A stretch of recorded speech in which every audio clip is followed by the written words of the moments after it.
Before Hollywood's two greatest cowboys became legends, they were enemies who represented everything the other despised.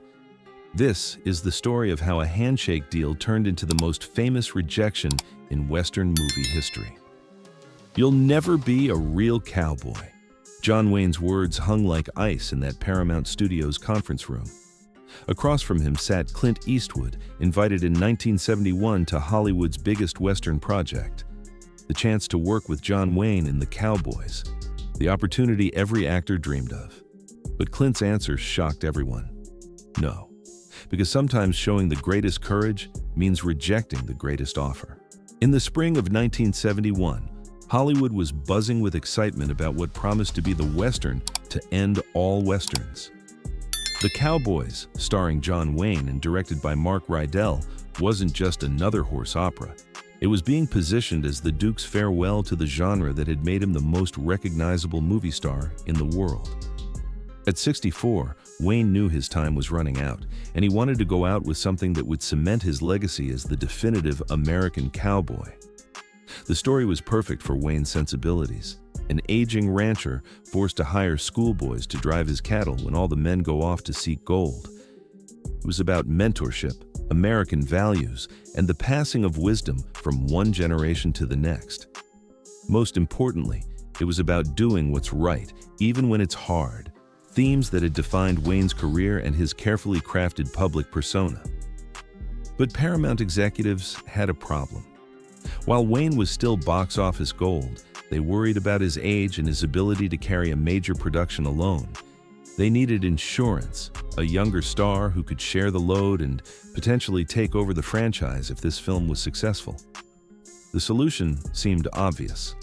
Clint Eastwood, whose Dollars trilogy had redefined what a Western could be, and whose Dirty Harry had just proven his draw beyond the genre.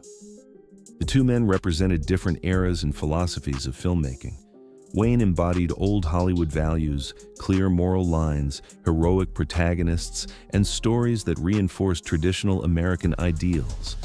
His cowboys were noble, his causes just, and his victories earned through righteousness rather than ruthlessness. Clint, by contrast, had emerged from the grittier, more morally ambiguous world of Italian westerns, where heroes were anti-heroes and justice came at the end of a gun rather than through noble sacrifice. Studio head Robert Evans saw the pairing as genius, the old guard and the new wave together, bridging generations of Western fans. He envisioned a mentor-student dynamic that would play out both on-screen and in the marketing campaign. Wayne could pass the torch to Eastwood, ensuring the continued viability of the Western genre while giving both actors something they needed. Wayne, relevance; Eastwood, legitimacy. What Evans didn't anticipate was how fundamentally incompatible these two men's visions of America, heroism, and cinema really were. He was about to orchestrate not a collaboration, but a collision between two completely different worldviews.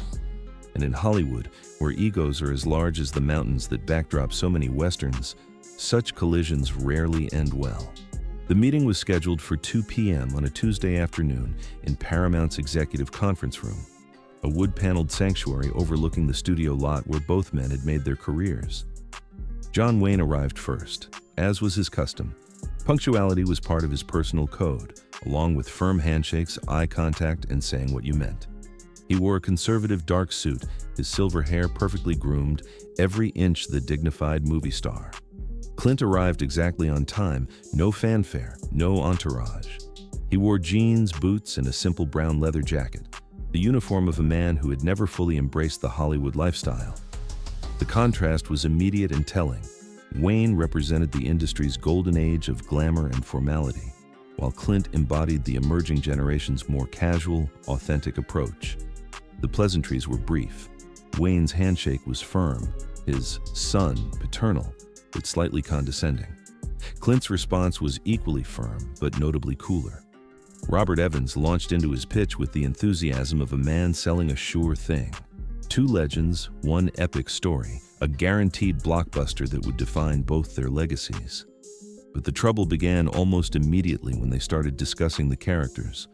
Wayne saw his role as Will Anderson, the aging rancher, as another opportunity to embody the values that had made him an icon. "This man represents something," Wayne said, his voice carrying the authority of 3 decades in Westerns. "He stands for tradition, for doing right by your neighbors, for the America that built this country."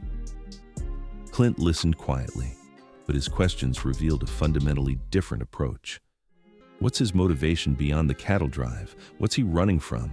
What's eating at him inside? These weren't the questions Wayne was used to hearing about his characters. For him, external motivation was enough. A man did what was right because it was right, not because of some psychological complexity. The discussion of Clint's potential character, a younger cowboy who would work alongside Anderson, revealed the deeper divide. Wayne envisioned a mentor-student relationship where wisdom flowed from age to youth, where traditional values were passed down and gratefully received. Clint saw the possibility for conflict, for questioning authority, for a younger man who might challenge rather than simply accept the older generation's way of doing things. "Son," Wayne said, his tone growing slightly sharper, "the cowboy represents something sacred in this country. He's not complicated, he's pure. He knows right from wrong and acts accordingly. That's what audiences need to see." Clint's response was typically measured. Maybe that's the problem. The temperature in the room seemed to drop 10 degrees after Clint's quiet challenge. Wayne's jaw tightened almost imperceptibly, a tell that anyone who'd worked with him over the years would have recognized as dangerous territory. Robert Evans shifted uncomfortably in his chair, suddenly realizing that his dream collaboration might be turning into a nightmare. "What exactly do you mean by that?" Wayne asked, his voice maintaining its measured tone but carrying an unmistakable edge. 35 years in Hollywood had taught him how to project authority without raising his voice, and he was using every bit of that skill now. Clint didn't back down. "I mean that maybe audiences are ready for cowboys who are human instead of symbols. Men who make mistakes, who aren't sure about everything, who sometimes do the wrong thing for the right reasons." He paused, meeting Wayne's stare directly. "Real people instead of myths." The word myths hung in the air like a gunslinger's challenge. Wayne had spent his entire career building those myths, believing in them, embodying them. To him, they weren't false constructions, but essential truths about American character. The cowboy wasn't just a character. He was a standard, an ideal to aspire to. "Those myths, as you call them," Wayne said, his famous drawl becoming more pronounced as his irritation grew, "have meant something to 3 generations of Americans. They've given people something to believe in, something to strive for. You tear that down, you're not making better movies, you're making the country weaker." Evans attempted to intervene, suggesting they could find a middle ground, a story that honored both approaches. But both men seemed to understand that this wasn't really about the cowboys anymore.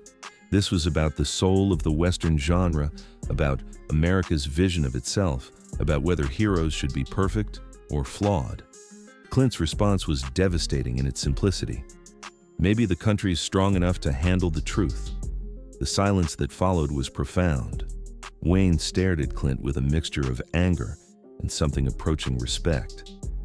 Here was a man who wasn't intimidated by his legend, who was willing to challenge not just his authority, but his entire worldview. It was exactly the kind of confrontation Wayne's characters would have respected, even as the man himself struggled with it. Finally, Wayne leaned back in his chair and delivered what everyone in the room recognized as an ultimatum. "Son, there's room for one kind of cowboy in this picture, and that's the kind I've been playing for 30 years. You want to make those other kinds of movies? You go right ahead. But you won't be doing it with me." The moment of decision arrived with the weight of inevitability. Robert Evans, sensing his dream project slipping away, made one last desperate pitch. He outlined the financial benefits. This would be the highest-paying Western either man had ever made. He emphasized the historical significance, 2 generations of cowboys coming together in what could be the genre's definitive statement. He even suggested script changes that might accommodate both men's visions. But Clint had heard enough. He understood exactly what was being offered and what it would cost. Working with John Wayne meant more than just appearing in a movie together. It meant validating Wayne's approach to the genre, accepting his vision of what American heroism should look like. It meant stepping backward into a version of the Western that Clint had spent years moving beyond. "I appreciate the offer," Clint said finally, his voice calm but final. "But I can't do it." He turned to Wayne directly, showing the respect that one professional owed another, even in disagreement. "Duke, you've built something incredible with your career. You've given people heroes they could believe in. But my heroes are different. They're darker, more complicated. They ask questions instead of providing answers." Wayne's expression was unreadable, but something in his eyes suggested he understood the deeper meaning of Clint's words. This wasn't just about creative differences. It was about integrity. Each man had developed an approach to their craft that defined not just their careers, but their identities. To compromise would mean becoming something they weren't.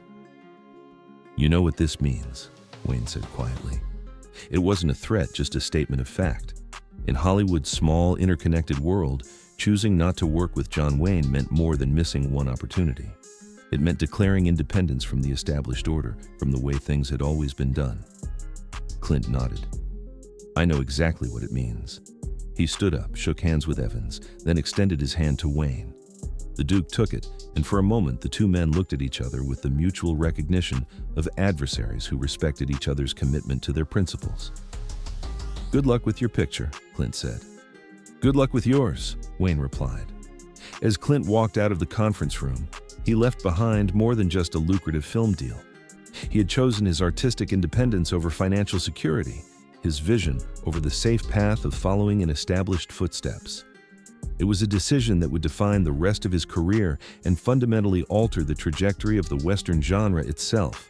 Word of Clint's rejection spread through Hollywood with the speed that only industry gossip can achieve. By the end of the week, everyone from studio executives to craft services workers knew that Clint Eastwood had turned down the chance to work with John Wayne. The reactions were as divided as the two men's philosophies. The old guard was stunned and, in many cases, outraged. How could any actor turn down the opportunity to work with the Duke? Established directors, producers, and stars who had built their careers within the traditional studio system saw Clint's decision as not just professionally questionable, but personally disrespectful. To them, Wayne represented everything honorable about Hollywood's golden age.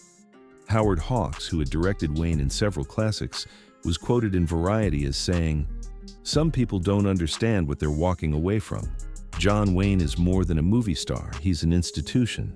To reject working with him is to reject everything this industry has built." But the younger generation saw it differently. Directors like Sam Peckinpah, George Lucas, and Francis Ford Coppola understood exactly what Clint had done and why. He had chosen artistic integrity over commercial safety, vision over formula. In their view, he had proven that the new Hollywood was truly capable of independence from the old. Sergio Leone, reached for comment in Rome, was characteristically blunt. Clint understands that to make something new, you cannot be afraid of the old. He has chosen to be an artist instead of a follower. This is why his films matter. The financial implications were immediate and significant. The Cowboys would eventually be made with Bruce Dern in a supporting role, but the absence of Eastwood cost the project both box office potential and cultural impact. Meanwhile, Clint used his newfound creative capital to develop The Outlaw Josie Wales, a Western that embodied everything his approach to the genre represented: moral ambiguity, psychological complexity, and a hero driven by personal demons rather than noble ideals. John Wayne, for his part, maintained his characteristic dignity in public. When asked about Clint's decision by reporters, he simply said, "Every man has to choose his own path. I respect that, even when I don't agree with it." But privately, friends reported that the Duke was hurt by what he saw as a rejection not just of a role, but of everything he stood for. The industry began to understand that this wasn't just about two actors choosing not to work together. It was about the fundamental direction of American cinema. about whether Hollywood would continue to make movies that reinforce traditional values or embrace a more complex, questioning approach to storytelling. History proved Clint Eastwood's decision to be one of the most prescient choices in Hollywood history. While The Cowboys performed respectably at the box office, it marked the end of an era rather than the continuation of one. John Wayne would make only a handful of films after that, and while several were successful, none achieved the cultural impact of his earlier work. The Western genre itself was evolving beyond his classical approach. Clint, meanwhile, entered the most creative period of his career. The outlaw Josie Wales, Unforgiven, and his later directorial efforts proved that audiences were indeed ready for more complex, morally ambiguous heroes. His approach to the Western and to filmmaking in general became the template for a new generation of movie makers who valued psychological realism over mythic simplicity. The two men never worked together, but their paths crossed occasionally at industry events and award ceremonies. Their interactions were always cordial, marked by the mutual respect of professionals who understood they had chosen different but equally valid approaches to their craft. In later interviews, both men spoke of each other with grudging admiration. Wayne, near the end of his life, was asked about actors he wished he had worked with. "Clint Eastwood," he said without hesitation. "We disagreed about a lot of things, but he never compromised his vision. I respect that in a man." When told of Wayne's comment, Clint's response was characteristically brief. He was a professional. We just saw things differently. The broader impact of their philosophical divide extended far beyond their individual careers. The choice between Wayne's heroic idealism and Clint's pragmatic realism became a defining tension in American cinema. Directors, writers, and actors found themselves, consciously or not, choosing sides in a debate that the two men had crystallized in that Paramount conference room. Film historians now mark Clint's rejection of The Cowboys as a pivotal moment in the transition from classical to modern Hollywood. It represented the new generation's willingness to forge its own path rather than simply follow established formulas. More importantly, it demonstrated that artistic integrity could be more valuable than commercial success. The final irony is that both men achieved exactly what they set out to accomplish. Wayne cemented his legacy as the embodiment of American heroic ideals, while Clint proved that heroes could be human without being less heroic. They never needed to work together to validate each other's approach. They just needed to remain true to their own vision. In the end, Hollywood was big enough for both kinds of cowboys. It just took one crucial no to prove it. Have you ever chosen principle over profit, even when it cost you an opportunity? Share your story in the comments below. Don't forget to hit the like button if you liked the video and subscribe if you want videos like this to come. See you in the next story.